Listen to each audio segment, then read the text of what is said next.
The wedding was an orchestra of crystal champagne flutes, live jazz quartet, and designer gowns whispering against marble floors. Talk about what happened. For Clara Evans, it felt like stepping into a world that wasn't meant for her, a small-town girl in a sea of Manhattan elite. Her childhood friend, the bride, had begged her to attend, but Clara's simple black dress from a department store sale screamed outsider amid the couture and diamonds. She nursed a glass of flat champagne at a corner table, ignoring the side-eye from guests who looked like they'd stepped off a Vogue cover. Whispers floated her way, who let her in? That dress, off the rack, obviously. Poor thing, all alone. The sting peaked when a tall, Botox-perfect socialite in a glittering gown sauntered over, fake smile in place. "Sweetie, are you waitstaff? The service entrance is downstairs." Clara's cheeks burned. She was seconds from bolting when a man slid into the seat beside her. Tall, broad-shouldered, with chiseled features, stormy gray eyes, and a bespoke tux that hugged his athletic build like it was custom sculpted, which it probably was. Dr. Adrian Sterling, New York's top plastic surgeon and billionaire heir to a medical empire. She'd seen his face on tabloid covers at the supermarket checkout. He ignored the socialite entirely, leaning close to Clara, his scent, crisp bergamot and sandalwood, enveloping her. "Pretend you're with me," he murmured, voice low and commanding. She blinked. "What?" His gaze flicked to an elegant older woman dragging a young heiress their way. "Family ambush incoming. I need a buffer. You need an escape. Deal? I'll navigate this circus for you tonight." Desperation won. She nodded. A smirk tugged his lips. "Good girl." His hand settled on her lower back, firm, possessive. Electricity shot through her. Heads turned. Whispers stopped. The socialite gaped and fled. Adrian Sterling had claimed her for the evening. The chemistry crackled like static, dangerous and undeniable. 3 days later, the bell jingled at the daily grind, Clara's cozy Brooklyn cafe job. The place went quiet as Adrian strode in, his navy suit and aura of power clashing with the mismatched chairs and pastry displays. His eyes locked on her like a laser. "Miss Evans. We need to talk." He guided her to a booth. "No small talk. My board and family are pushing for me to settle down. Image matters in my world. I need a partner for events 6 months. Smart, poised, and not dazzled by money. Someone who can act the part." "Why me? You handled that wedding without crumbling. Proud, practical. And I did my homework." His tone was clinical. "Your mom's cancer treatments. The debt piling up. 2 jobs, still drowning." He quoted a 7-figure sum that made her dizzy. "I'll clear every bill. Transfer your mom to my hospital, top specialists, fully covered.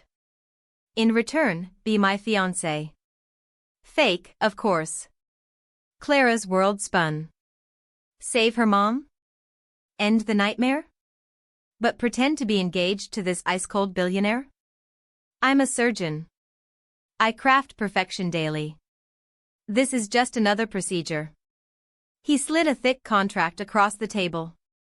"Read it. Especially the no emotions clause. No falling in love. Business only." He left with, "Car picks you up tomorrow. Be ready." She signed. For her mom. The next day, a black Escalade whisked her to his Tribeca penthouse, floor-to-ceiling windows overlooking the Hudson, sleek modern decor, colder than a gallery. Mrs. Hargrove, his stern housekeeper, greeted her with thinly veiled disdain, showing her to a guest suite far from the master. "Your new wardrobe," the woman said, revealing a closet bursting with designer pieces, all her size. Adrian's thoroughness was terrifying. That night, insomnia hit. Clara wandered to the kitchen for water and froze. Adrian stood by the window, shirtless, city lights carving shadows over his ripped abs and broad back, perfection honed in private gyms. He turned, eyes darkening. "Can't sleep?" She nodded, mouth dry.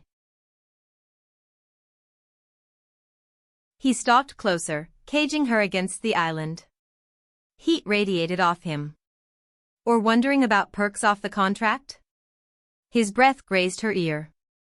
She thought he'd kiss her, then he pulled back, smirking. Rules, Clara. No attachments. He left her shaking, aroused against her will.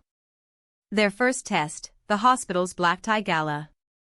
Convince them, especially my ex, Victoria, you're all I want. He chose her gown, emerald silk that hugged her curves like a second skin. When she emerged, his gaze devoured her, raw hunger flashing before the mask returned. Mine tonight, he growled, fingers grazing her skin. At the event, on his arm, envy replaced sneers. Victoria cornered her alone, enjoy the pedestal. He discards toys fast. I know. Adrian appeared, arm snaking around Clara's waist. Victoria. Meet my fiancé. He kissed Clara's temple possessively, eyes fierce, real fire there. On the dance floor, his hold tightened. The act felt too genuine. Next, a Sotheby's-level art auction. Clara, once an art history major before life derailed her, admired a stormy seascape. Adrian bid fiercely against sleazy developer Marcus Kane, then let him win.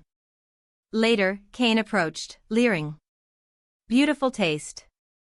Private viewing sometime? Adrian stiffened. Without a word to Kane, he cupped Clara's neck and kissed her, deep, devouring, staking claim in front of everyone. Tongues tangled briefly, her knees weakened.